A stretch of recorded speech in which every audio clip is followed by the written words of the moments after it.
Hello दोस्तों, उम्मीद है आप सब अच्छे होंगे।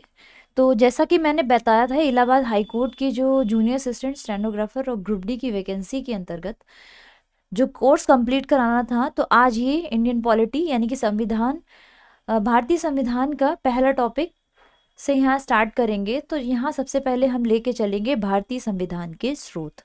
ठीक है, तो सबसे पहले हम जानते हैं कि भारतीय संविधान को कौन कौन देशों से कहाँ कहाँ से उधार लिया गया था, या अपना जो संविधान है वो किस तरह से बना था। जूनियर असिस्टेंट स्टेनोग्राफर और ग्रुप डी में जो भी इससे क्वेश्चंस उठे हैं या पूछे गए हैं अब तक के, वो क्वेश्चन होंगे, और जो क्वेश्चन बन सकते हैं वो क्वेश्चन आपके सामने करवाए जाएंगे।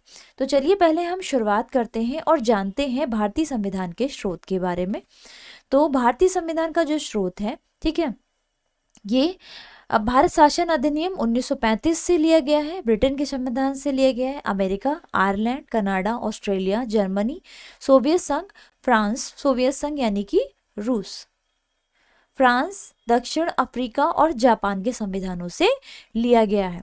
क्वेश्चन अब यहाँ पे ये उठकर आता है कि क्या भारतीय संविधान उधारों का एक थैला है?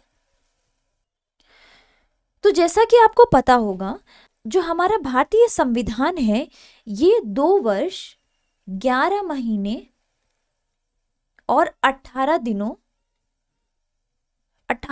का जो समय है, इसको भारतीय संविधान को बनाने में लगा था। ये संविधान की जो मेहनत के जो ये संविधान है, ये संविधान सभा की कड़ी मेहनत के बाद ये तैयार हुआ था।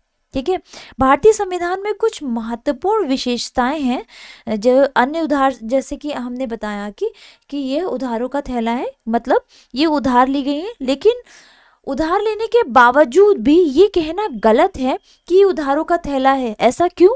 क्योंकि उधार लिए गए सभी प्रावधान किसी भी देश के लिए और वहाँ के जो नागरिक हैं उनके लिए एक इम्पॉर्टेंट जो है, बहुत ही महत्वपूर्ण जो है वो प्रावधान है। वहाँ से जो भी अनुच्छेद या आर्टिकल्स या जो भी इम्पोर्टेंट चीज़ें हमने अन्य देशों से उठाई, ठीक है, वो भारत की राजनीतिक और शासन के अनुरूप शामिल किए गए, ना कि एज इट इज जैसे थे वैसे शामिल किए गए। ठीक है, तो ये हम कह सकते हैं कि वे दूसरे देशों से स्पष्ट रूप से नकल नहीं किए गए हैं।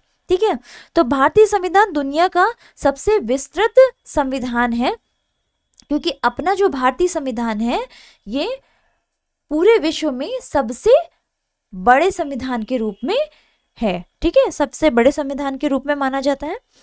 और अमेरिका में बात करें तो केवल 7 अनुच्छेद हैं। अमेरिका में बात करें तो वहां पर कितने अनुच्छेद हैं? 7 अनुच्छेद, यानी कि 7 आर्टिकल है।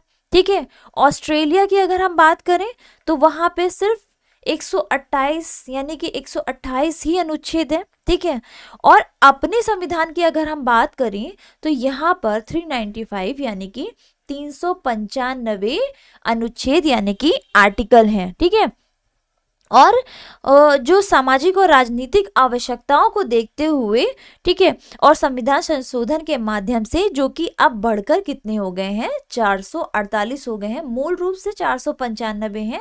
अगर इसके क्लॉज सब जोड़ा जाए तो अब ये कितने हो चुके हैं? 448 हो चुके हैं। तो चलिए हम बात करेंगे, एक एक करके इनके बारे में जानेंगे। तो सबसे पहले हम बात करेंगे भारतीय शासन अधिनियम 1935। तो भारतीय शासन अधिनियम 1935 के अंतर्गत क्या था कि इसमें 11 राज्यों में से 6 में द्विसदनीय व्यवस्था का प्रारंभ हुआ, जो कि बंगाल, बंबई, मद्रास, बिहार और संयुक्त प्रांत और असम है। ठीक है, दूसरी अगर हम बात करें तो इससे रिजर्व बैंक की स्थापना का प्रावधान लिया गया, जो कि देश की मुद्रा और साख नियंत्रण के उद्देश्य इसमें शामिल है।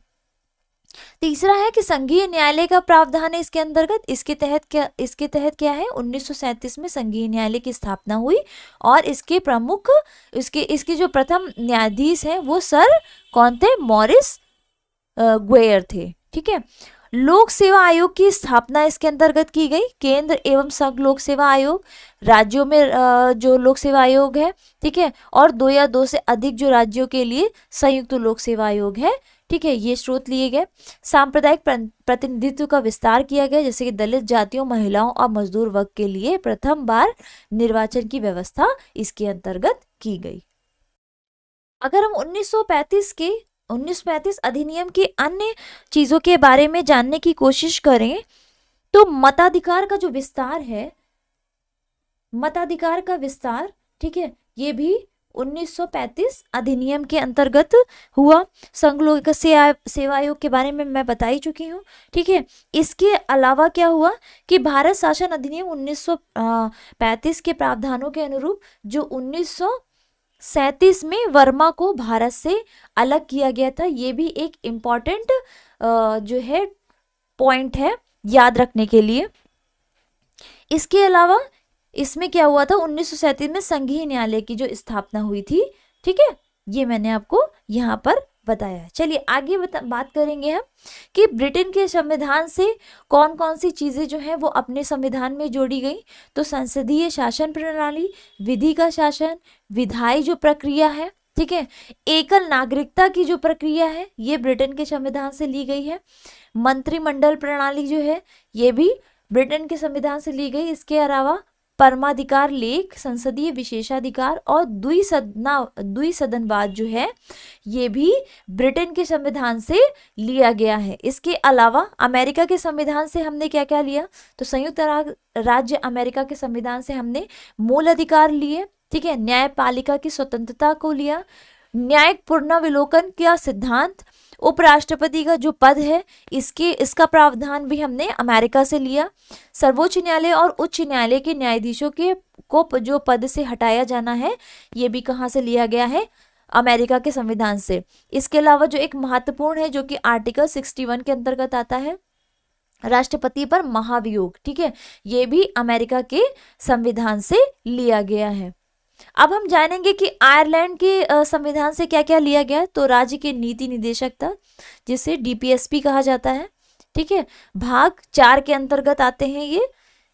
तो भारत के नीति निर्देशक सिद्धांत जो है ये लिए गए हैं। भारत की राष्ट्रपति जो कि भारत का पहला नागरिक होता है, इसकी जो निर्वाचन जो पद्धति है वो भी आयरलैंड से ली गई है। इसके अलावा राज्यसभा के लिए सदस्यों का जो नामांकन है ये भी आयरलैंड के संविधान से लिया गया है। कनाडा के संविधान से हमने क्या क्या लिया है, तो सशक्त केंद्र के साथ संघीय व्यवस्था का जो प्रावधान है ये कनाडा के संविधान से लिया गया है। अवशिष्ट शक्तियों का केंद्र में निहित होना ये भी कनाडा के संविधान से लिया गया है। केंद्र द्वारा राज्य के राज्यपालों की जो नियुक्ति है, ठीक है, ये कनाडा के संविधान से लिया गया है। और इसके अलावा जो सबसे महत्वपूर्ण है कि सर्वोच्च न्यायालय का परामर्शी न्याय निर्णय जो है ये भी कनाडा के संविधान से लिया गया है। आगे हम जानेंगे कि ऑस्ट्रेलिया के संविधान से क्या क्या लिया गया है। तो समवर्ती सूची, व्यापार, वाणिज्य और समागम की स्वतंत्रता और संसद के दोनों सदनों की संयुक्त बैठक, जिसको बुलाता कौन है, जिसको आहूत करता है राष्ट्रपति और जिसकी अध्यक्षता कौन करता है, जिसकी अध्यक्षता कौन करता है, लोकसभा का अध्यक्ष, ठीक है, लोकसभा का अध्यक्ष। ये प्रावधान भी कहां से लिया गया है, ये भी ऑस्ट्रेलिया से लिया गया। जर्मनी के संविधान से हमने क्या करा, तो जर्मनी का जो वीमर संविधान है इससे लिया गया आपातकाल के दौरान मूल अधिकारों का स्थगन, ठीक है, जो कि हमारे संविधान में आर्टिकल 20 और 21 को छोड़कर जो मूल अधिकार है इनका स्थगन आपातकाल की स्थिति में होता है। ये कहां से लिया गया है, जर्मनी से लिया गया है। सोवियत संघ के संविधान से हमने मूल कर्तव्य लिए हैं। मूल कर्तव्य कितने हैं, 11 है, भाग 4A के अंतर्गत, ठीक है। इसके अलावा प्रस्तावना में न्याय, सामाजिक, आर्थिक और राजनीतिक जो कि 3 प्रकार के न्याय हैं, ठीक है, इनका आदर्श जो है ये भी सोवियत संघ यानी कि रूस के संविधान से लिया है। फ्रांस के संविधान से गणतंत्रात्मक जो पद्धति है ये फ्रांस के, ठीक है, प्रस्तावना में स्वतंत्रता, क्षमता और बंधुता के जो आदर्श हैं ये फ्रांस के संविधान से लिए गए हैं। अगर दक्षिण अफ्रीका की बात करें तो दक्षिण अफ्रीका के संविधान से हमने संविधान में जो संशोधन है जो कि आर्टिकल 368 के अंतर्गत है, ठीक है, संविधान के संशोधन की जो प्रक्रिया है ये दक्षिण अफ्रीका से ली है। इसके अलावा राज्यसभा के सदस्यों का जो निर्वाचन है ये दक्षिण अफ्रीका से लिया गया है। आगे हम आखिरी बात करें तो जापान का जो संविधान है यहाँ से क्या लिया गया है, विधि द्वारा स्थापित प्रक्रिया जो है ये जापान के संविधान से ली गई है। चलिए अब हम जानते हैं कि कौन कौन से किस तरह के क्वेश्चंस आते हैं। तो भारतीय संविधान में उद्देशिका का विचार लिया गया है। तो उद्देशिका का विचार कहाँ से लिया गया है?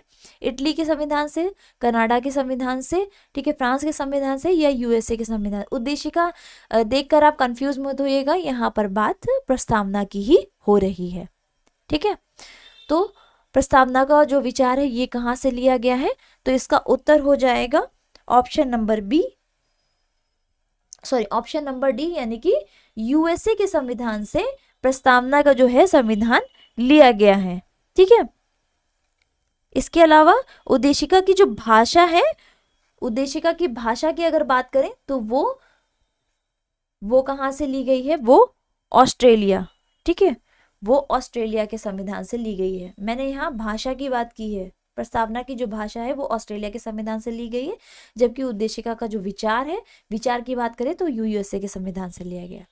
अगले क्वेश्चन की तरफ हम बढ़ते हैं। भारतीय राजनीतिक व्यवस्था में इनमें से कौन सा सर्वोच्च है? सर्वोच्च न्यायालय, संविधान, संसद या फिर धर्म। तो इसका उत्तर हो जाएगा ऑप्शन नंबर बी, संविधान, ठीक है। भारतीय राजनीतिक व्यवस्था में संविधान जो है वो सर्वोच्च है और राज्य व्यवस्था के स्वरूप और उद्देश्य का निर्धारण करता है, और क्या करता है? विभिन्न इकाइयों के सृजन का प्रावधान भी जो है ये संविधान करता है, ठीक है। भारत में न्यायिक पुनरीक्षण यानी कि जुडिशियल रिव्यू की संकल्पना निम्नांकित देश के संविधान से ली गई। किस देश से ली गई? यूनाइटेड किंगडम यानी कि यूके, यूएसए, यूएसएसआर यानी कि रूस, ठीक है, या फिर संयुक्त राज्य अमेरिका यानी कि यूएसए, या फिर ऑस्ट्रेलिया। तो किससे ली गई है? तो इसका उत्तर हो जाएगा ऑप्शन नंबर बी, संयुक्त राज्य अमेरिका, ठीक है। ये ऑप्शन ऊपर नीचे हो गए। संयुक्त राज्य अमेरिका से न्यायिक पुनरीक्षण की संकल्पना जो है इसका प्रावधान लिया गया है। इसका मतलब क्या हो गया? सर्वोच्च न्यायालय जो है विधानों एवं आदेशों का न्यायिक पुनरावलोकन कर सकता है और उन विधानों एवं आदेशों को शून्य भी घोषित कर सकता है जो संविधान के प्रावधानों का उल्लंघन करते हैं। अगले क्वेश्चन की तरफ बढ़ेंगे। न्यायिक पुनरावलोकन की व्यवस्था केवल भारत में है या केवल यूएसए में है, या भारत यूएसए में है या केवल यूके में है? तो इसका उत्तर हो जाएगा ऑप्शन नंबर सी, ठीक है। न्यायिक पुनरावलोकन की जो शक्ति का जो प्रावधान है वो भारत और यूएसए दोनों में है। अगले क्वेश्चन की तरफ बढ़ते हैं। क्वेश्चन है कि निम्नलिखित में से कौन सा लक्षण भारतीय परिसंघ और अमेरिकी परिसंघ में समान रूप से पाया जाता है? एक ही नागरिकता, यह संविधान की 3 सूचियां, या न्यायपालिका की द्वैधता, या संविधान के निर्वाचन के लिए परिसंघीय उच्चतम न्यायालय। तो इसका उत्तर हो जाएगा ऑप्शन नंबर डी। भारत की संघात्मक व्यवस्था निम्नलिखित में से किस देश से संबंधित है? कनाडा, यूनाइटेड किंगडम, संयुक्त राज्य अमेरिका या फिर आयरलैंड। तो इसका उत्तर हो जाएगा ऑप्शन नंबर ए, संघात्मक व्यवस्था जो है ये कनाडा से संबंधित है। भारतीय संविधान में राज्यों की संघ की संकल्पना को प्राप्त किया गया अमेरिका के संविधान से, ऑस्ट्रेलिया के या ब्रिटिश नॉर्थ अमेरिका अधिनियम से, या फिर स्विट्जरलैंड के संविधान से। तो इसका उत्तर हो जाएगा ब्रिटिश नॉर्थ अमेरिका, ठीक है। भारतीय संविधान में राज्यों का संघ की जो संकल्पना है वो ब्रिटिश नॉर्थ अमेरिका अधिनियम से प्रेरित है, क्योंकि भारतीय संविधान के अनुच्छेद 1 आर्टिकल 1 क्लॉज 1 के अनुसार राज्यों का संघ है, ठीक है। भारत के संविधान में सम्मिलित समवर्ती सूची किस देश की देन है? सोवियत संघ, ऑस्ट्रेलिया, इटली या फिर कनाडा। तो इसका उत्तर हो जाएगा ऑप्शन नंबर बी, ऑस्ट्रेलिया। समवर्ती सूची को ऑस्ट्रेलिया के संविधान से लिया गया है, ठीक है। और इस सूची में ऐसे विषय शामिल हैं जिन पर केंद्र और राज्य दोनों ही कानून जो है बनाने का अधिकार रखते हैं, ठीक है। और दोनों द्वारा निर्मित कानूनों में टकराव की स्थिति में क्या होता है? जो केंद्र है, ठीक है, केंद्र द्वारा निर्मित कानून जो है वो मान्य होता है। और जो ये समवर्ती सूची है ये 7वीं अनुसूची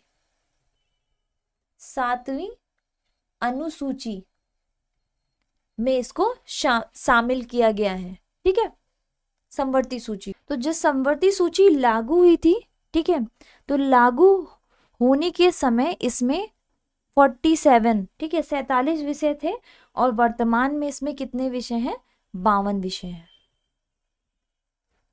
भारतीय संविधान में राज्य के नीति निदेशक तत्वों की संकल्पना किस देश के संविधान पर आधारित है? फ्रांस, आयरलैंड, जापान या यूएसएसआर? तो इसका उत्तर हो जाएगा ऑप्शन नंबर बी, आयरलैंड। ठीक है, उत्तर हमारा हो जाएगा ऑप्शन नंबर बी। राज्य के नीति निदेशक तत्व जो हैं ये भाग 4 आर्टिकल 36 to 51 यानी कि 36 से 51 तक के अनुच्छेद, ठीक है, राज्य के नीति निदेशक तत्वों के अंतर्गत आते हैं, जो कि भाग 4 में वर्णित हैं। भारतीय संविधान में अन्य देशों के संविधान से कुछ विशेषताओं को लिया गया। किस देश का राज्य के नीति निदेशक तत्व के निर्माण का योगदान है? तो इसका उत्तर हो जाएगा option number B, Ireland. Question है, राज्यसभा के गठन में प्रतिभा, अनुभव एवं सेवा को प्रतिनिधित्व देने में भारतीय संविधान निर्माता निम्नांकित उदाहरण से प्रभावित हुए थे। किससे प्रभावित हुए थे? आयरिश गणतंत्र से, कनाडा से, संयुक्त राज्य अमेरिका से या ऑस्ट्रेलिया से? तो इसका उत्तर हो जाएगा ऑप्शन नंबर ए। तो ये हमारे क्वेश्चंस जो थे, ये जो क्वेश्चंस पूछे जा चुके हैं या फिर पूछे जाने की संभावना है, ये क्वेश्चंस मैंने वो क्वेश्चंस डाले हैं। ठीक है, तो मैंने इस टॉपिक को थोड़ा अच्छे से क्लियर करवाया है ताकि आपके अगर क्वेश्चन कहीं से भी घूमकर या घुमाकर पूछता है तो आपकी यहाँ से टॉपिक ये कवर हो जाएगा। So thank you for your support. ये भारतीय संविधान के स्रोत का जो ये क्लास थी। अगली क्लास पॉलिटी में हम नए टॉपिक के साथ आपको मिलेंगे। धन्यवाद।